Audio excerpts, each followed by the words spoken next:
बढ़िला आहुरी बढ़िब तेल news code परवर्ती प्रसंग कारण 4 वर्ष पर प्रथम थर पेट्रोल डीजेल दर में वृद्धि होइछे किंतु आशंका करा जाउछि जे स्थिति आकलन करा जाउछि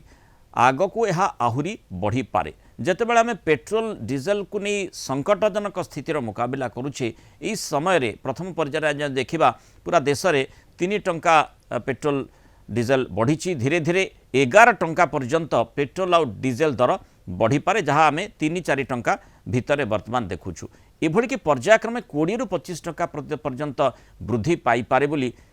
किछि विश्लेषक अनुमान करुछंती। मध्यप्राच्य रे युद्ध जारी रही हरमुज रे डबल ब्लॉकेड मध्य जारी रही तेणु अशोधित तेल दर भी बढ़ी बढ़ी चली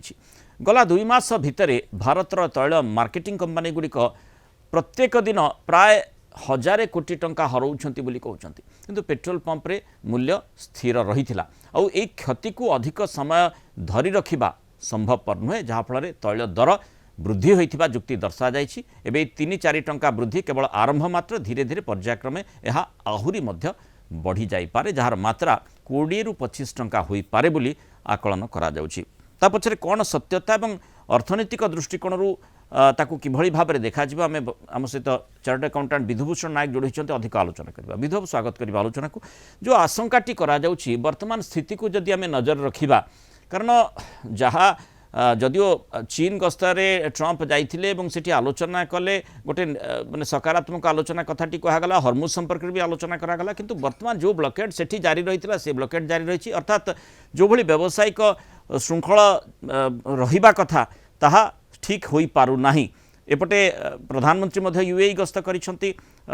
सेठी मध्य गोटे सकारात्मक आलोचना करा जाइछि किंतु सबु किछि आलोचना पर्याय जहाँ रही केवल एग्जीक्यूशन लेवल को अपेक्षा करा जाइछि अर्थात जेहेतु से यूएई हो बा मध्यप्राच्य जेकोसी देश तेल आसवाई हेले हरमुज मध्य दी आसवाक पड़ो तेणु यही स्थिति रे परिवर्तन हठात देखा जाऊ नाही ताले यही जदि यही प्रकार स्थिति जदि रहे आगामी समय जहाँ आम बर्तमान 3 ରୁ 4 टंका पेट्रोल डीजेल दर वृद्धि देखुचे आहुरी बढ़ी पारे कि जो आशंका विश्लेषक माने करुछंती। देखो जो प्राइस टा आमे जो कहिचे जे पेट्रोल डीजेल 4 वर्ष पर बढ़िला प्राइस टा तो डायनामिक प्राइस थिला जोटा कि लिंक थिला जे आपनकर इंटरनेशनल क्रूड ऑयल प्राइस सहित ऑयल कंपनी माने तांकर मार्जिन रखिबे प्रोसेसिंग खर्च रिफाइनरी कॉस्ट परे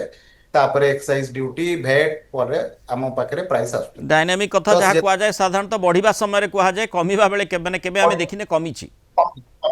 तो सेटा को जाय जे डायनामिक किंतु 65 डॉलर पर बैरेल थिला बेले जो प्राइस थिला से प्राइस ता पूर्व खसिला बेले तापर 65 डॉलर रु एबे 105 डॉलर पर बैरेल हला परे सरकार एबे 3 टंका बढ़ै चंती आ 3 टंका 15 पैसा दी प्रकार डीजल पेट्रोल बढ़ी छि। एबे जिनसटा होची जे डिमांड हमरो जहा डिमांड होची हमरो क्रूड ऑयल रो कंजप्शन होची वर्ष को 250 मिलियन मेट्रिक टन तो 250 मिलियन मेट्रिक टन खर्च रे पाखापाखी जदि आपण गोटे मेट्रिक टन होची 7.33 आपणकर बैरल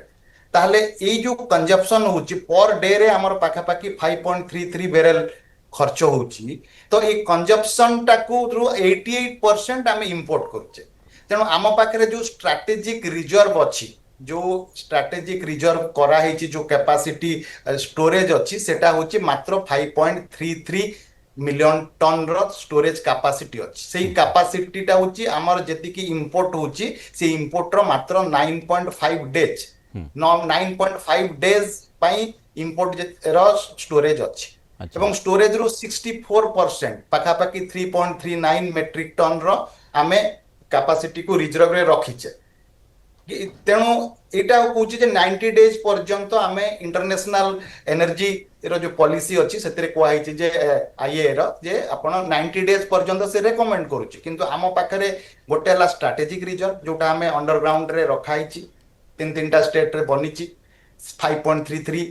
मिलियन मेट्रिक टन तापर ऑयल कंपनी और रिफाइन रे जो कमर्शियल स्टॉक अछि सब मिसेले हम पाखरे 74 डेज रो जदी मोटे आसीबनी ताले हमें 74 डेज रे स्टॉक अछि माने ये एबे जो दर वृद्धि थिला तार आवश्यकता को आपण किभଳି देखुछंती ओ आगामी समय रे